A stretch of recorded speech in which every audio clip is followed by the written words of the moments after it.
अस्सलाम वालेकुम फ्रेंड्स, तमाम दोस्तों को बहुत बहुत मुबारक हो आज का दिन, आज की पेशी। और आज की पेशी का जो कुछ हुआ आप दोस्तों के सामने है। और मैं खुश हूँ कि इंशाल्लाह बहुत जल्द हमारे दोस्तों को हमारा हक मिलने वाला है और जो उनके पैसा लगा हुआ था, जो उनकी उम्मीद है, इंशाल्लाह वो पूरे होने वाली है। ये पाकिस्तान का पहले और आखिरी दफ़ा होगा, क्योंकि न इससे पहले से कभी हुआ है और ना इसके बाद हम किसी ऐसी उम्मीद रख सकते हैं। आइए सुनते हैं कि पेशी में क्या हुआ, पेशी जो हुई उसमें क्या हुआ, कैसे हुआ, सारा दिन कैसे गुजरा। हम जब गए हमें पता चला कि नेब के आसरे लोग आए हुए हैं और आज 8 से 10 लोग मज़ीद भी न्यू आए हुए हैं जिन्होंने अपने लिए अपना वकील भी हायर किया हुआ है। ये बहुत एक सरप्राइजिंग बात थी और जो जिन्होंने हायर किया था वो भी बड़े काबिल इज़्ज़त हमारे भाई दोस्त हैं, हम उनकी इज़्ज़त करते हैं। लाज़मी बात है, जब कोई तंग होता है तो ऐसी हरकतें तो करती हैं, लेकिन वो उनके अपने हिसाब से किया, जो भी किया ठीक है। अब आदम अमीन साहब के साथ जो थे तो उस टाइम तकरीबन उनके साथ 50 से 100 लोग थे, जो लीडर हज़रात थे जिनके पास बड़ी से बड़ी टीमें थी, वो भी सारे मौजूद थे। और 4-5 ऐसे कंप्लेनर भी थे कि जो अपने कंप्लेन को वापस लेना चाह रहे थे। तो ये तो बाहर का हाल था। जब अंदर हम गए रूम में, पेशी स्टार्ट हुई, तो जो नए वकील हायर किए थे 10-15 लोगों ने, तो उन्होंने शुरू किया कि ये इन्होंने मनी लॉन्ड्रिंग की है, ये एक फ़लाना केस है, ये एक फ़लाना केस है, ये फ़लाँ फ़लाँ फ़लाँ। और जो रेफरेंस था उस रेफरेंस को पढ़ा गया एक दफ़ा, जो उन्होंने मेरे ख्याल में उसी को रीड किया हुआ था और रटा लगा के उन्होंने वो रटा मार दिया। वो बोल दिया कि 30 साल का जो है बच्चा है और इसने 2 अरब रुपये कैसे इकट्ठा किया। और साथ ही में बोला कि इसके बाप का छोटा सा क्लिनिक है। तो पहले मैं बता दूं कि इसके बाप का जो हॉस्पिटल है वो मैंने देखा हुआ है और माशाल्लाह वो बहुत काबिल इज़्ज़त इंसान है। तो एज की बात करूं तो आदम अमीन की एज 36 से 38 साल है, वो भी 30 साल का बच्चा नहीं है, स्टूडेंट नहीं है। तो ये उनकी तरफ से स्टेटमेंट थी और उनकी जो डिमांड थी ये थी कि हमें 2 महीने का टाइम मिला जाए, हमें 1 महीने का टाइम मज़ीद मिला जाए। उन्होंने फिर ये डिमांड की कि FIA में केस जाना चाहिए।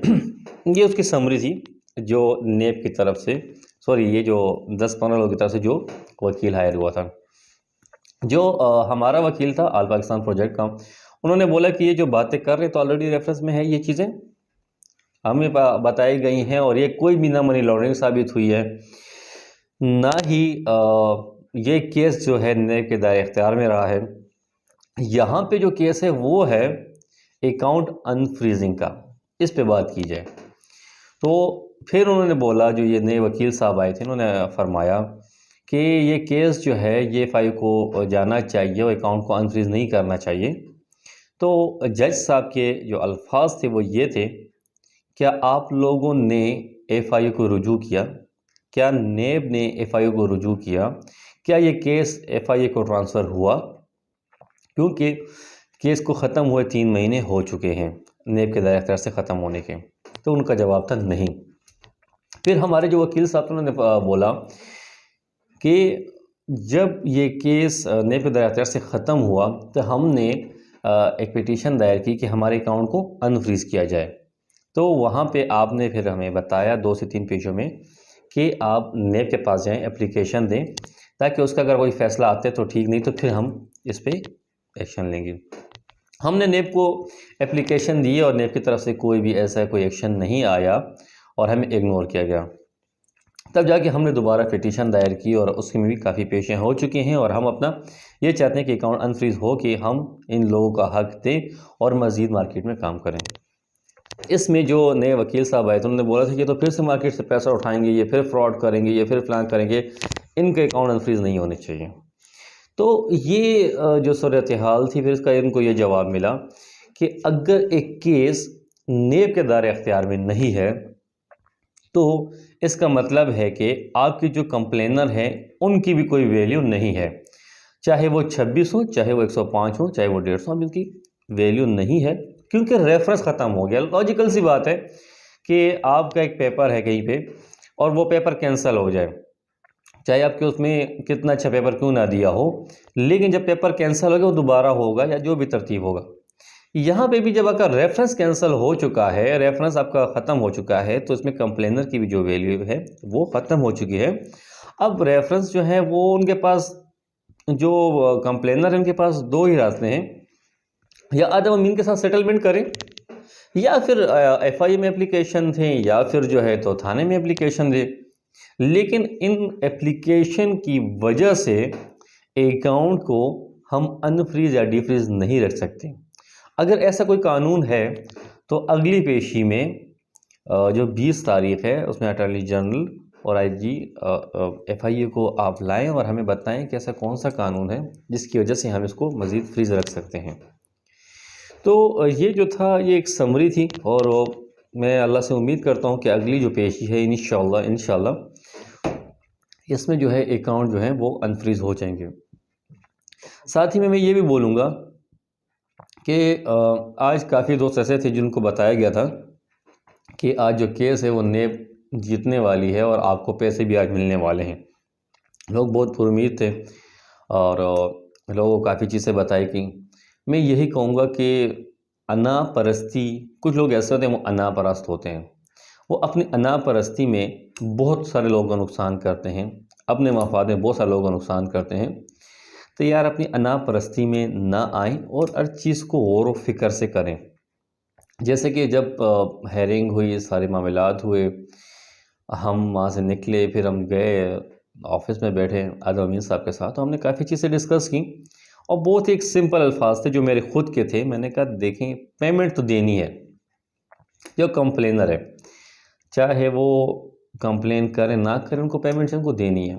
आदम अमीन के अल्फाज ने कहा मैं पेमेंट देने को तैयार हूँ, चाहे वो कंप्लेनर हो चाहे वो नॉन कंप्लेनर हो, मैंने पेमेंट देना है, मैंने हक देना है, मैंने सेटलमेंट करना है। तो पेमेंट तो देना आदम अमीन ने ही है, ये बात तो तय है। जैसे भी हो कैसे भी हो देना तो उसने है।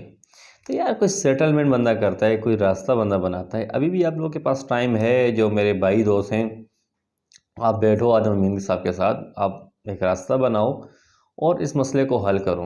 देखें, वो दोबारा मार्केट में आना चाहते हैं काम करने को, ये बहुत बड़ी बात होती है। आज तक कोई भी बंदा, कोई भी सीईओ दोबारा खड़ा नहीं हुआ।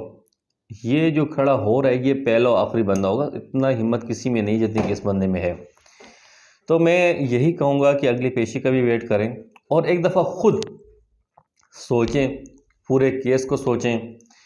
आप किस तरह आपने एक वकील को हायर किया, वो मामलात को सोचें।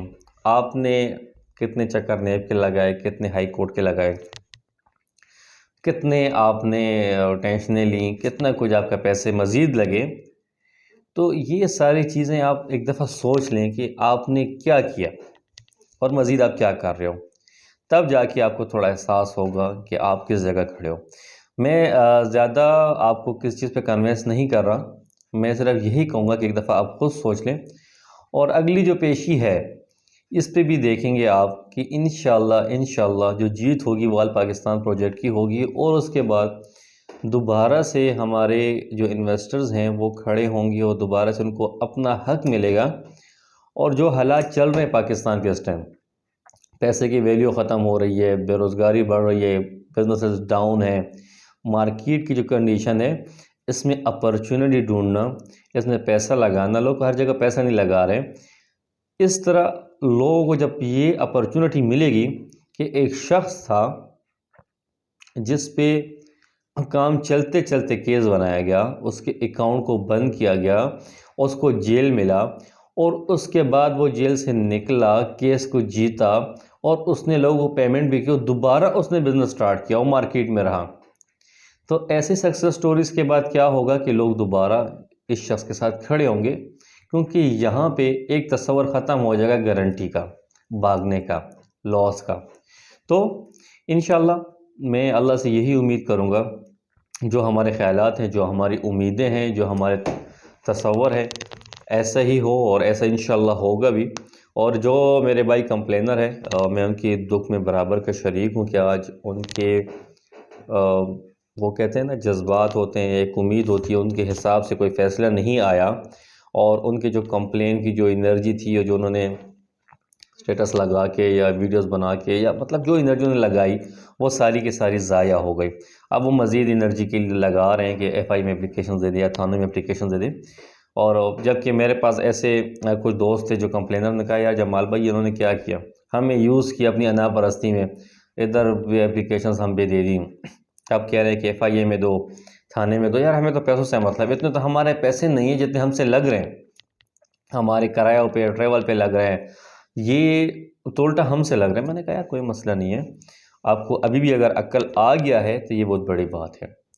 तो आप लोग भी सोचें कि आप लोगों ने क्या करना है, जो आपके लिए मुनासिब है आप वो करें, लेकिन अना परस्ती से और मफाद परस्ती से दूर रहें।